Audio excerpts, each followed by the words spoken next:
Okay, so last video I made, I pretty much stand by what I said, but I felt the need to make an addendum of sorts because I got some feedback and some other things, and I'm showing you a lot of pictures of pirates here. One of my viewers said to me, "Oh, you should have named your DRM video why pirates are good and why you should pirate everything, the piracy guide," because I sort of played the piracy angle a little hard in my video. I'm not gonna lie, looking back on it. Um, yeah, that was the thing. Uh, and it's not like well, I'll get into this here, but like I don't exactly consider piracy to be a sustainable model.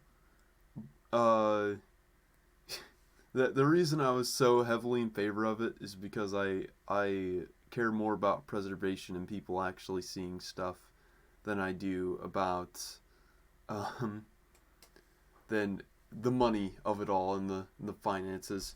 But you know, there are other things I need to consider besides that. But I also showed that viewer a couple articles and such. You know, my own research such as this. There are several Ars Technica um, articles like this about file sharing, and I shared a bunch of evidence that basically goes on to say that piracy actually has a good chance of increasing profits for people simply because it exposes more people to the product.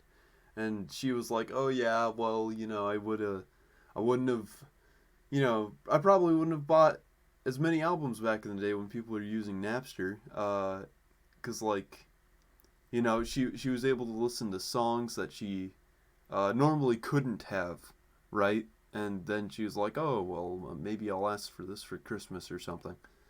So, yeah, that's a big part of it for me. Is just sort of that evidence. Not that I'd go off of studies, what do you call them? Epidemiological surveys, I believe. Yeah, I don't use that as a rule of thumb typically, but the fact that people have done studies on it and then are like, "Oh, well, actually, it's probably more beneficial." That kind of nails it in for me. But sort of the meat and potatoes of this is while I was researching, like midway through production for my last video, I found this. This is an academic paper from 2006 conducted by some Princeton students from, yeah, Department of Computer Science, Princeton University. So basically, and of course I knew nothing about this. I was like 3 when this all happened. But the abstract reads here, back in 2005, Sony BGM put DRM in their CDs, in their music CDs that they were selling.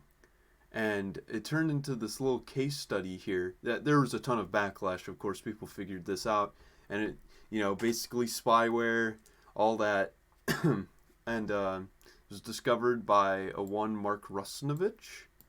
So he figured it out. He was sort of a whistleblower. That's sort of a loose term, but technically he did blow the whistle, and thus unfoiled Sony's schemes. They could no longer get away with their wrongdoings, and they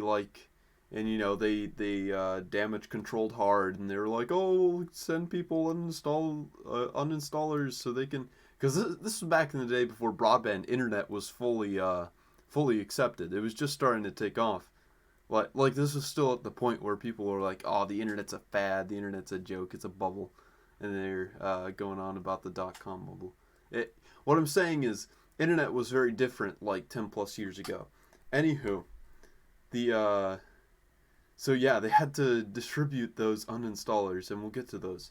But it's a fascinating read. I'm gonna link it. But basically, they outline goals and incentives. Right here, goals of Cd DRM system are purely economic, and they go over some basic stuff like that. I'll read a few interesting quotes. Like for right here, The record label's goals is actually a fascinating thing. We first examined the record label's goals. The label would like to keep the music from the CD from being made available on peer-to-peer file sharing networks. This goal is not feasible, and they cite a, what is it? Yeah, it was another academic paper on darknet distribution, made in like 2004. So, that's the citation if you're wondering. If even one user can rip an unprotected copy of the music and put it on a peer-to-peer network, it will be available to the whole world. In practice, every commercially valuable song appears on peer-to-peer networks immediately upon release, if not sooner. No CD DRM system can hope to stop this. Real systems do not appear designed to stop peer-to-peer sharing, but seemed aimed at other goals. This statement in particular is interesting. They outright imply that these guys have, this is the footnote, by the way. They outright imply that music industry knows that this is not what's the term? Satisfactory solution. And they're using, like, they have an ulterior motive. That's basically what they're implying. And right here you can read the footnote. Music industry rhetoric about DRM often focuses on peer-to-peer, and some in the industry probably still think that DRM can stop peer-to-peer sharing. We believe that industry decision makers know otherwise. Literally right there. The design of the systems we studied supports this view. And they go in depth in the design of the CD DRM systems. There's two parts. There's MediaMax and there's, was it XCP? Yeah, XCP and MediaMax. So literally, they installed this by using the Autorun feature on Windows. Because again, this was before, like, this is when Linux was like really fringe. Like everybody, it was Windows or bust. Linux wasn't even an option.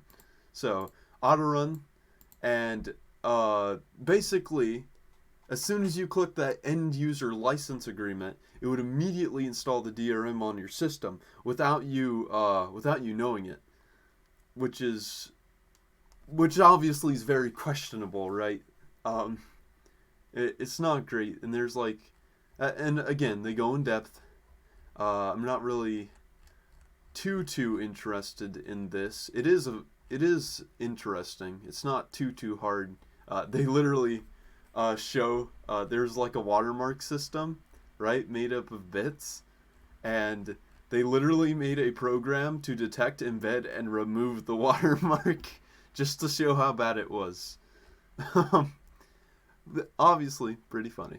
And they talk about, they do actually talk about Apple's DRM a little bit and how they like try to circumvent it or something. Kind of weird, but yeah. Deactivation. I'm just gonna. Oh yeah, uninstallation. There's a little fun fact about the uninstallation is that in order to get an uninstaller, you had to send them like all of your personal information and stuff. It was completely. Oh yeah, and it made your computer more vulnerable. It's just a mess. I can't imagine how it was back in the day. It was probably like, whew. Yeah, I was. I'm sure everyone was complaining on MySpace. Yeah, and then a conclusion. A very good conclusion, actually, because they talk about all the stuff. I'll just go through it word for word since I have the time, I guess. So our analysis of Sony BMG's CD DRM carries wider lessons for content companies, DRM vendors, people who sell it, policymakers, end users, and the security community. We draw 6 main conclusions. First, the design of DRM systems is driven strongly by the incentives of the content distributor and the DRM vendor, but these incentives are not always aligned. Where they differ, the DRM design will not necessarily serve the interests of copyright owners, not to mention artists. Second, let me elaborate. This is sort of key right here, is that DRM systems they're usually not implemented by these guys. They're implemented by vendors and people who distribute the stuff. they have the incentive. It is their financial incentive to do so. Usually not these guys, because DRM only loosely relates to copyright. So, second, DRM, even if backed by a major content distributor, can expose users to significant security and privacy risks. Incentives for aggressive platform building drive vendors toward spyware tactics that can exacerbate these risks. This is big, okay? This it's exactly what it says.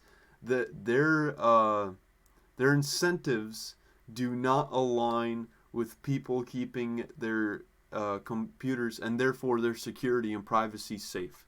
Okay, and they have to go to these, which just makes everything worse, undoubtedly. Third, there can be an inverse relation between the efficacy of DRM and the user's ability to defend the computer from unrelated security and privacy risks. The user's best defense is rooted in understanding and controlling which software is installed on the computer, but many DRM systems rely on undermining the user's understanding and control. The reason last video I showed, well, I didn't show it too hard, but I showed free and open source software so much is because the user's best defense is literally that, understanding and controlling software, which open source software, free and open source software, lets you do the best. That is the best for your security, and DRM systems are pretty much the exact opposite. Fourth, CD-DRM systems are mostly ineffective at controlling uses of content. Major increases in complexity have not increased their effectiveness over that of early schemes and may in fact have made things worse by creating more avenues for attack. We think it unlikely that future CD-DRM systems will do better. Well, that's pretty accurate, I'd say, from all the de novo anti-cheat going around. Fifth, the design of DRM systems is only weakly connected to the contours of copyright law, as I stated previously. The systems make no pretense of enforcing copyright law as written, but instead seek to enforce rules dictated by the labels and vendors' business models. These rules and the technologies that try to enforce them implicate other public policy concerns such as privacy and security. There you go. Finally, and this is the big one, the stakes are high. Bad DRM design choices can seriously harm users, again, understanding and controlling software, create major liability for copyright owners and DRM vendors, and ultimately reduce artists' incentives to create. Gee, I wonder why. Maybe it's because you make people more vulnerable on their systems and make it a pain to like try and enjoy things. And this ultimately is just what I hate about DRM the most, is because it reduces artists' incentive to create over time.